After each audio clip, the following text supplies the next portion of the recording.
4, 3, 2, 1, ignition. And liftoff of Starliner and Atlas V, carrying 2 American heroes, drawing a line to the stars for all of us. On the 5th of June 2024, Boeing Spacecraft Starliner launched from Florida's Cape Canaveral Space Force Station. NASA's Butch Wilmore and Sunita Williams, both astronauts, had headed to the ISS for what was initially meant to be a 9-day mission. Butch Wilmore on your left and pilot Sunny Williams to your right. Though Starliner did dock successfully, it began to develop glitches. This included helium leaks as well as thruster failures. Initial delays of 3 to 4 days kept getting extended. In the month of August last year, it was decided that both Williams and Wilmore will have to return on a spacecraft other than Starliner. The uncrewed Starliner returned to the White Sands Space Harbor in New Mexico in September last year. You know, we're certainly looking at Starliner very carefully. We're in the process of looking at that vehicle, looking at the helium system. We've got some candidate seals that we're going to replace. We'll get into some testing here over the summer timeframe with what we call an integrated doghouse at White Sands.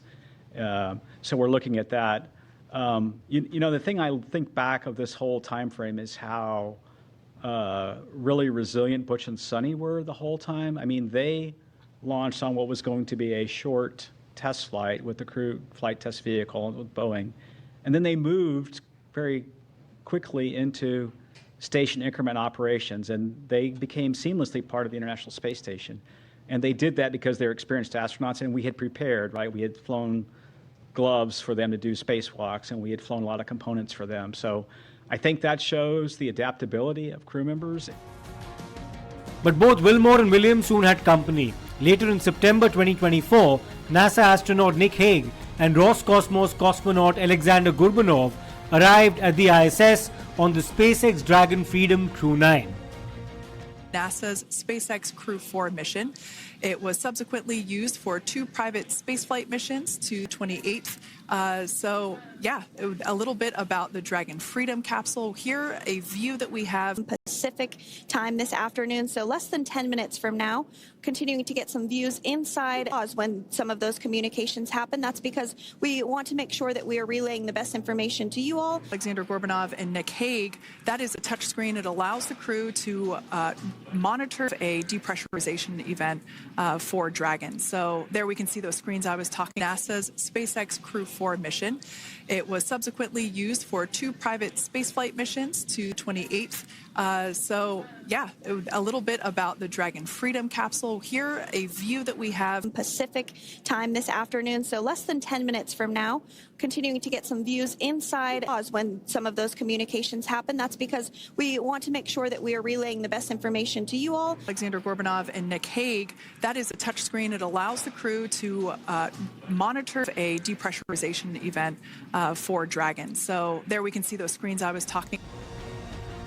A Crew 10 mission was launched on the 14th of March this year, and it successfully docked at the ISS.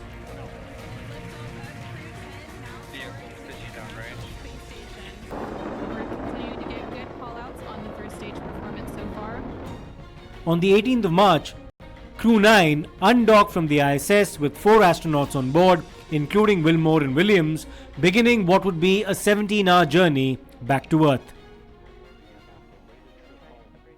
Freedom SpaceX on the Big Loop. Final reconfigurations for undock complete and nominal. Houston and Hawthorne teams have pulled go for undock sequence start at 0500 Zulu. I'm looking for you to confirm visors down and crew are ready for undock and departure at the planned time. And we did just hear confirmation that the team in Mission Control and the team in Hawthorne did pull go for undocking. We might hear some continued communications. Freedom. Visors are down and we are go for undock at the planned time. SpaceX copies. Crew are configured for undock. And so that was the voice of NASA astronaut Nick Hague, who is the commander of Dragon, giving the confirmation that they heard the go. So good news, we are continuing to progress down the timeline today for an undocking at 10:05 p.m. Pacific time. Interestingly, if one focuses on technicalities, Williams and Wilmore were not exactly stranded in space. This is an operational hazard for astronauts, and it is not necessarily considered working overtime for someone who at the end of the day is a federal government employee in the United States. Sports at a game in person rather than just like hearing them on the internet. Have you missed anything, or is it pretty much the same? Yeah, it is definitely different. I have my, Patriot shirt while I'm up here and stuff like that as well. And I have a Red Sox spring training. Hopefully I'll be home before that happens, but you never know. So I have my attire up here, which, if you're going to a game in New England, you're going to be all decked out. So trying to keep up with the Joneses this way, but it's just not the same. You don't have the excitement of the crowd, and all of that as well up here. But, we have a great crew. Everybody's into sports. We actually set up a big screen the other day so we could watch football on the weekends, college football, and then the NFL right outside our crew quarters where we can hang out together. So it gives a little bit of that feeling, but it's not the same as feeling the cold air of fall football and all the sports networks talking about it and being right up to date. Yeah, that sounds very different, but like we love a Boston sports fan even off of Earth. I know you're far away, but how far away are you right now from planet Earth?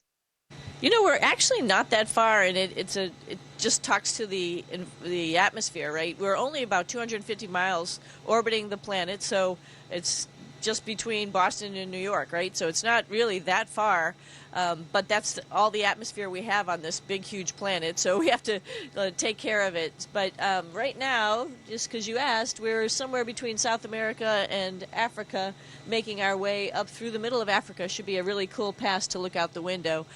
So we get a view of the planet all over the planet while we're just at 250 miles above the Earth. Nice. And how fast are you moving right now? So we're traveling around 17,500 miles an hour. It takes about an hour and a half to go around the planet. So we get, like I said, a lot of views. The Earth orbit, rotates underneath us, and so we see different parts of the planet as we're going around, obviously. But that doesn't mean that it was not an ordeal. Williams and Wilmore, throughout the period of 9 months that they were at the ISS, would send videos, updates, celebrate Christmas as well as Thanksgiving aboard the International Space Station and show the rest of the world that they continue to keep their spirits up despite the excruciating wait. Up on the International Space Station, there's 7 of us up here, and so we're going to get to enjoy company together. And one of the best things that I like about Christmas is the preparation and just getting ready, the anticipation, everybody getting together and preparing stuff and just getting ready for the holiday. And a couple little things we have here with us to just prepare, which will be sort of fun in a couple days.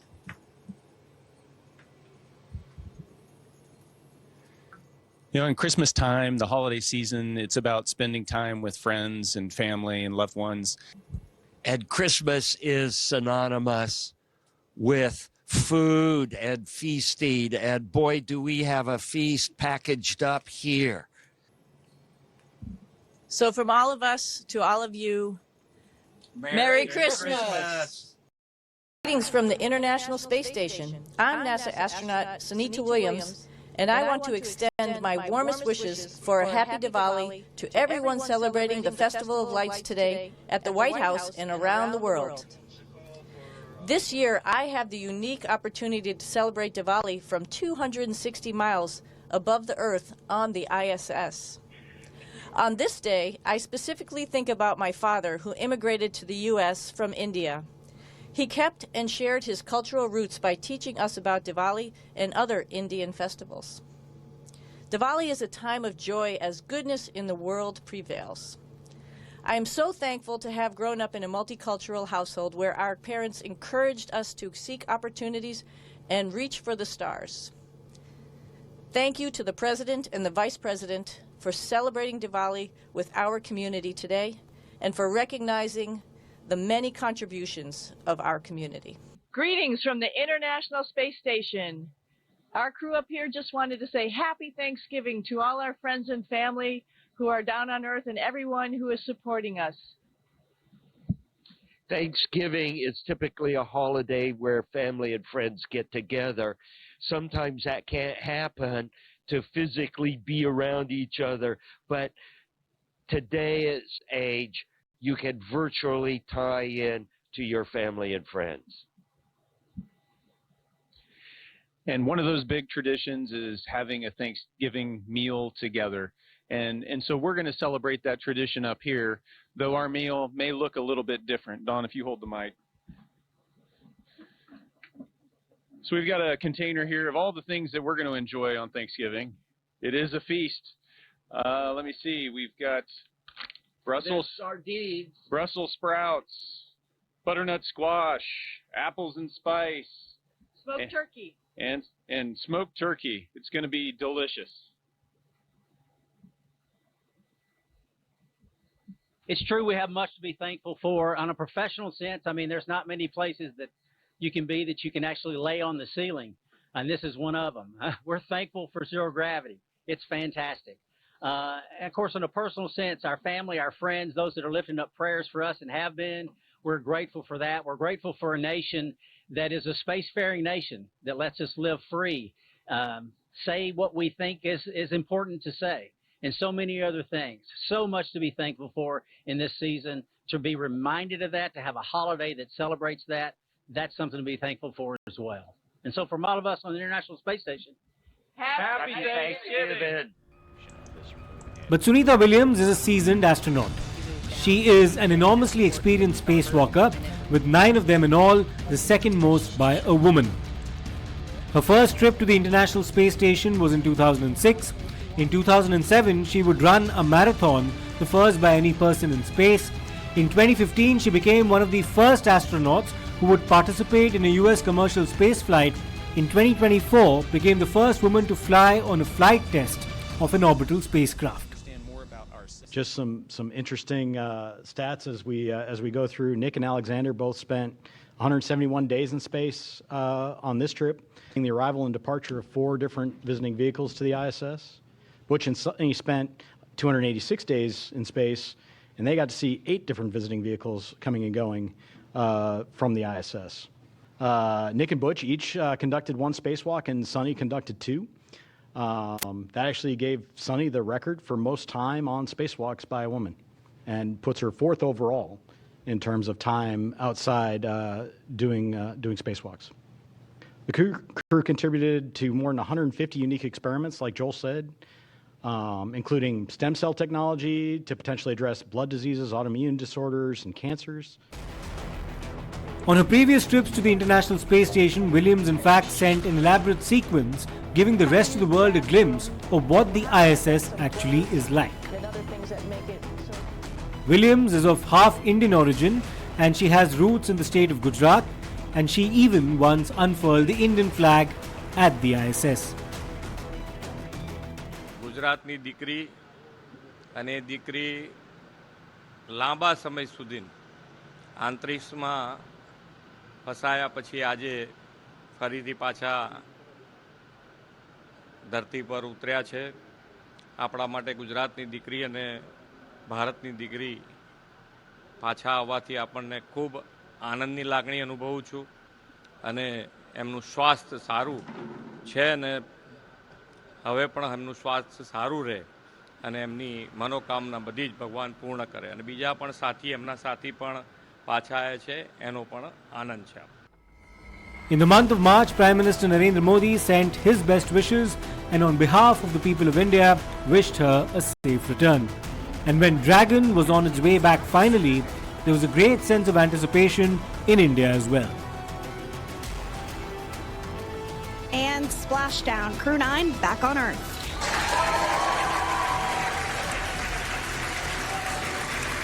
You know, every single crew member that we fly in orbit, we collect medical research data. We do various blood draws at various times during the flight, especially toward the end. Do bone density measurements in space. We look at their vision and how their vision might change over time, their intracranial pressure. We do all kinds of things. So you're right. Every single astronaut, when they come back, including Nick and Alexander, has participated in all kinds of experiments, and we're learning from all those. And I'll see if Bill has anything to add. we're certainly looking at Starliner very carefully. We're in the process of looking at that vehicle, looking at the helium system. We've got some candidate seals that we're going to replace. We'll get into some testing here over the summer timeframe with what we call an integrated doghouse at White Sands. So we're looking at that. The thing I think back of this whole timeframe is how really resilient Butch and Sunny were the whole time. I mean, they launched on what was going to be a short test flight with the crew flight test vehicle with Boeing. And then they moved very quickly into station increment operations, and they became seamlessly part of the International Space Station. And they did that because they're experienced astronauts, and we had prepared, right? We had flown gloves for them to do spacewalks, and we had flown a lot of components for them. So I think that shows the adaptability of crew members. In the United States, Donald Trump lashed out at his predecessor Joe Biden for failing to bring back the two astronauts. I'm sure that they will see this in space. What is your message? We love you, and we're coming up to get you, and you shouldn't have been up there so long. The most incompetent president in our history has allowed that to happen to you, but this president won't let it happen. We're going to get them out. We're coming up to get you. I've authorized Elon. I said, can you get them out? Because, they've been left up there. I hope they like each other, but maybe they'll love each other. I don't know. But they've been left up there. Think of it. And I see the woman with the wild hair, a good solid head of hair she's got. There's no kidding. There's no games with her hair. SpaceX is owned by Elon Musk, who is now the chair of the Department of Government Efficiency in the United States government and is a close aide of the President Donald Trump. The success of this retrieval mission is a significant boost to both as well. At approximately 3:27 a.m. on the intervening night of March 18th and 19th India time, Dragon, after cruising towards Earth, slowed down considerably as it unfurled parachutes that would carry the pod gradually on its way off the coast of Florida in the Gulf of America, or the Gulf of Mexico as it was formerly known, for a splashdown. And Splashdown, Crew 9 back on Earth.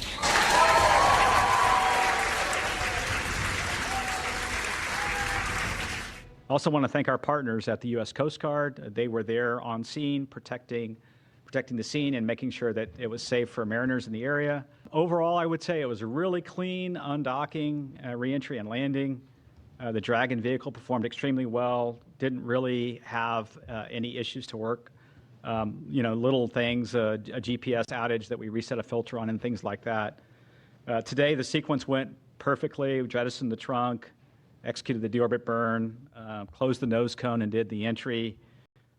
You could hear Nick call down when we finally got the vehicle back through the blackout, 4.6 Gs, and you could tell they were doing well, and then braced for the parachute deploy of the drogues and then the mains, and then having splashdown. So parachutes performed well. The whole system worked just as planned. The weekend was culminated today with the landing of Crew 9. We Dragon splashed down at about 5:57 p.m. off the coast of Tallahassee. That's our first commercial crew program landing at Tallahassee. We've had a couple cargo flights land there.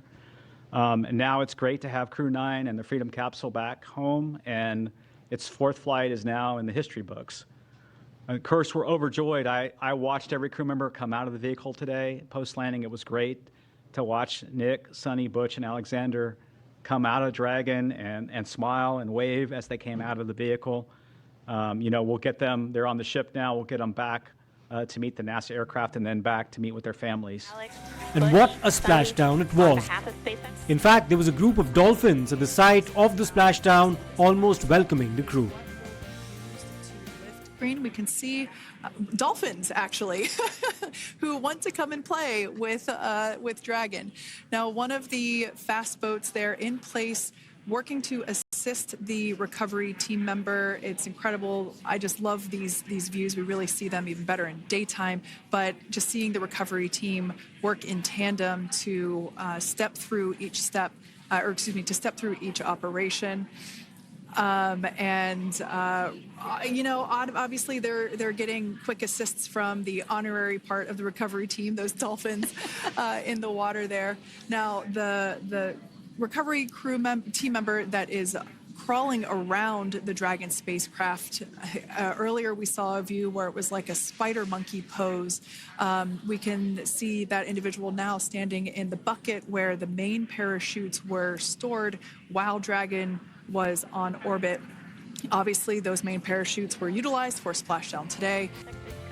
It would be almost an hour after the mandatory checks were conducted that the pod was loaded onto a recovery ship, and then the latch was opened. Stretchers were rolled out to evacuate each of the 4 astronauts one by one. The spacecraft is going to be performing some safety checks. We can see there they're using an instrument that is basically working to detect if there are any hypergolic vapors or fumes that are still residing in and or around the Draco thruster nozzles or outlets. The hypergolic fuel, which is necessary for on-orbit burns to maneuver the spacecraft. Unfortunately, those hypergolics are unable to be breathed. They are toxic, and so this team here is doing those initial safety checks to make sure that it is safe for the rest of the recovery team to approach the spacecraft. They're also checking to make sure that any residuals from the pyros are safe and are not going to cause any issues. We can see the team working their way around the spacecraft to do these basically these sniff tests on all of those Draco thrusters. And Sunita Williams was the last to come out. Our next crew member here, that is none other than Sunny Williams. The weekend was culminated today with the landing of Crew 9. We Dragon splashed down at about 5:57 p.m. off the coast of Tallahassee. That's our first commercial crew program landing at Tallahassee. We've had a couple cargo flights land there. And now it's great to have Crew 9 and the Freedom Capsule back home, and its 4th flight is now in the history books. Of course, we're overjoyed. I watched every crew member come out of the vehicle today. Post-landing, it was great to watch Nick, Sunny, Butch, and Alexander come out of Dragon and smile and wave as they came out of the vehicle. We'll get them, they're on the ship now, we'll get them back to meet the NASA aircraft and then back to meet with their families. The world rejoiced and so did India. After all, Sunita Williams has been a regular visitor to this country. Importantly, there are lessons to learn from this experience for India too, as the Indian Space Research Organisation is planning India's first manned mission to the International Space Station. It's called Gaganyaan. And this also has huge implications for private sector collaboration and cooperation in the space domain as well. After all, SpaceX is a private venture. Space continues to marvel, it's there to go to, and India too is very much part of that race. And Splashdown, Crew 9 back on Earth.